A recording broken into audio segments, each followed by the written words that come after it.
Nung papasok ko sa polyamory, parang alam na alam, no? It's only cheating if you're not transparent. That's why it's called cheat kasi parang you're fooling someone Choose the best for you. Choose not to hurt people. Isip ko talaga, parang ang saya naman siguro magkaroon ng harem ng guys. If you love that person, embrace mo fully. Hindi mo na kailangang maghanap ng iba. Yung headspace ko kasi ngayon, puro sa mga bills na So, Parang sa isang tao pa nga na nakakapagod ni.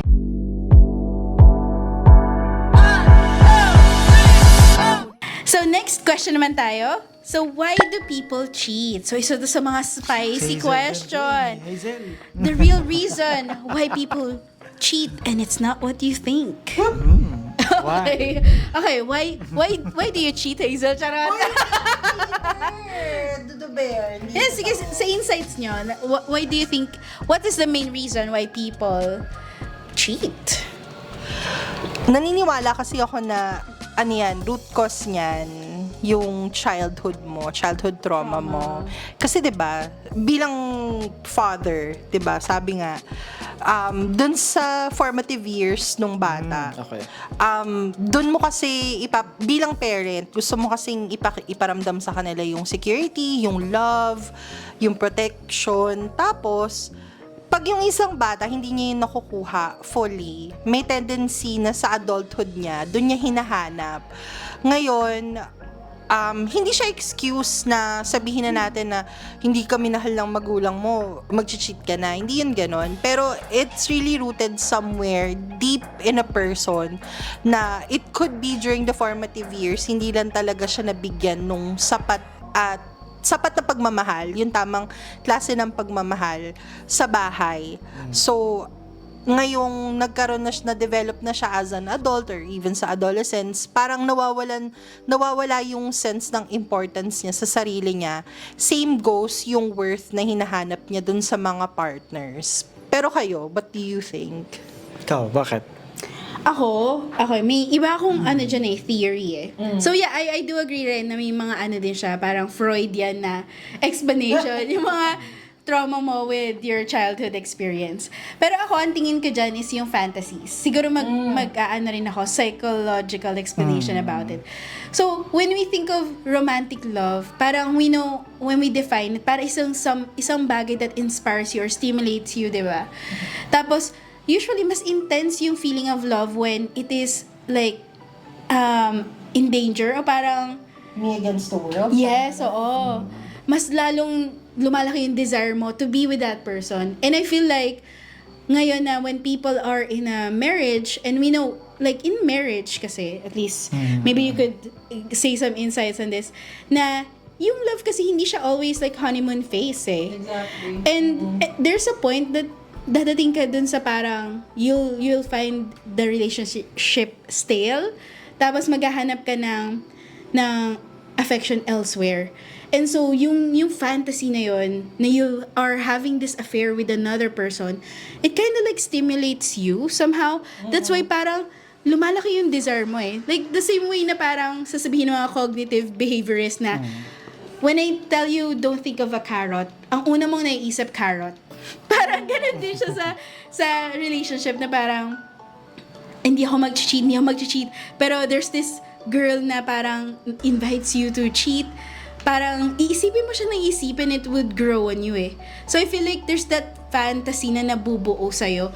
And that's the fantasy na you desire sa life mo. Siguro yung boundaries lang din. Kumbaga hindi mo nalagyan ng protection Yes, oo. So, yung thoughts mo, parang hindi mo talaga siya nalagyan ng barrier, strong barrier yan. yeah, kailangan din talaga yan. Kasi you can always give in to your fantasies kasi when you do, parang other parts of your life would crumble. Ganon. So that's why, yeah, it's nice, hindi naman nice, pero we should be able to accept that these fantasies really happen to us.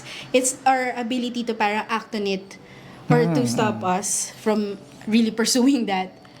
Yeah. Yung headspace ko kasi ngayon, puro sa mga bills na So parang hindi na talaga siya pumapasok sa, alam mo yun, hindi ko siya naiisip kasi ang dami kong responsibilities na mas priority siya. Yun yung sa akin. Yun, priorities din siguro. Ikaw, Mosh, have you ever cheated bilang walking red flag? When I was younger, Diyos ko, alam mo yung mga early 20s talaga, grabe, no? Ano yan, parang you learn so much. Pero kasi ako, yun eh, parang the thrill of the chase Yes. talaga. Kasama yon sa, parang naiisip mo, yung dopamine rush. Kaya pala sinasabi na mas masarap yung bawal. Kasi yun yung parang excitement. And ang mahirap doon, kasi may mga chronic cheater na lagi na nila yung ginagawa. Hinahanap na. Hinahanap. Ganon. Kaya nga sobrang taas noo, kung yung tama yung Tagalog na term, na dun sa mga women who stays in the relationship. And ako, personally, hindi ko kaya yun na you would stay in a certain relationship hoping for the person to change. Kasi parang sa akin, na-experience ko yun at na-experience ko na both sides. And both sides hindi siya masaya. So, rather than choosing that dopamine high, choose the best for you. Choose not to hurt people. Ayun, kasi lahat naman pag nag-cheat ka, marami talagang affected yan. Hindi lang basta ikaw at yung partner mo. Parang halos lahat ng mga tao sa paligid mo. Yeah. Yeah, that's right. And also yung cheating, it's not only kayo You also hurt others, especially if like the person you cheat with has a wife or a husband and children, so that is where the complication happens. Ayun. Do you want to say something about that? Ayun nga. Parang, Pinipigilan ko nga yung pagsasabi ng parang, totoo yun. Kailangan kasi, nag-iiba kasi tayo ng priority. Sabi ni Jeff kanina yun, that's the word, diba? Parang buzzword, priority. Kapag ikaw, dumating ka na sa stage wherein may pamilya ka na, sabihin natin, hindi kayo kasal, wala kayo parang legal obligation sa isa't isa except for the kid. We have to also ensure na yung highest good nung wife, nung partner, pati nung children. Kasi mataas talaga ang statistics ng mga bata. Sa statistics, mataas talaga yung percentage ng mga bata na galing sa broken family na napagdadaan nila yung drug abuse, sexual abuse. So, kawawa naman yung mga bata na yung parents nila nagkakasira just because of cheating. It's really a choice. Maraming talagang choices sa buhay at you should choose kung ano yung best for your kids and your family. Yes. So, madagdag ko lang, siguro it's a radical take, no? It's about polyamory.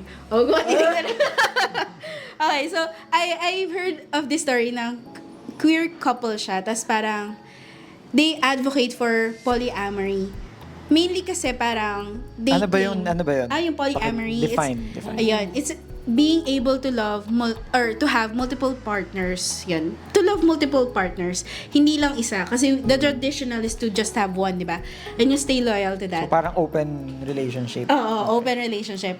Tapos, sa kanila, as a couple, what they do is, they know na this person cannot satisfy a particular need. So that's why they look for someone else. In-outsource nila. Oo, parang ganon, yeah.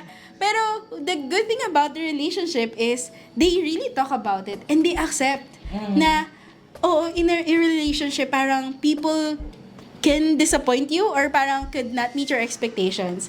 And at least sa kanila, it's radical enough. They're radical enough to accept that and to allow another person to have that need addressed by a different person. But at the end of the day, they would come home and they would still love each other. Parang na-preserve nila yung ganong relationship nila. Weird, no, na setup. Yeah, Kasi- it's weird. Yeah, kasi parang, Radical. for me, parang selfish siya. Kasi sa relationship kasi, hindi naman talaga 100% lahat mamimit. Yeah. So, meron ka lang talagang, give and take. So, hindi all the time nasa highs kayo. Most of the time, nasa low kayo. Ganyan. So, acceptance, and if you love that person, yung partner mo, embrace mo fully. Hindi mo na kailangang maghanap ng iba para to satisfy whatever other aspects that you want. Yun yung sa akin. Hindi kasi, kung papasok ako sa polyamory, parang alam na alam, no? Hindi ko papasok ako sa Hindi ka polyamory. pa ba nakapasok? Hindi pa. Pero noon, nung single pa ako, naisip ko talaga, parang ang saya naman siguro magkaroon ng harem ng guys. Harem! Madami sila. Bukake. Hindi karon. Pero hindi, seryoso. Sa mga manga lang naman yun. Sa mga mahilig magbasa. Pero, parang sa isang tao pa nga na nakakapagod ni. I mean, nakakapagod na, kasi you have to take care of them eh. Responsibility. Diba? Oo. So, kung papasok ka sa sitwasyon tulad ng polyamory, you have to understand na hindi mo pwedeng ipasa yung certain, halimbawa, may ganito siyang kailangan, tatry mo munang gawin yung best mo para punan siya. So, kung consenting adults naman kayo and gusto niyo pumasok sa polyamory, Send na CV lang. Send lang kayo, DM. hindi po. Hindi kasi kung yun yung gusto nyong pasukin, consenting adults naman kayo, then go. Wala namang pipigil sa gusto nyo. Pero, dapat, communication is the key. Sabi mga moms, diba? Bago kayo, 3, 4 kayo, wala pa ako nakikitang talagang polyamory sa Pilipinas na, except siguro sa mga, depende sa religion. I guess that would, Muslim siguro. tama ba? Meron, Polyamory sila considered? May iba, polyamorous na yung setup nila. Pero, especially in queer communities, ang dami. Yeah, I just wanna say that. And also yung point ko kanina earlier, na it's only cheating if you're not transparent. So, polyamory is okay. It's not considered cheating kung transparent naman kayo. That's why it's called cheat eh. Kasi parang you're fooling someone eh. Alright, so another question. Ito, very recent hot topic, which is how to navigate situationship.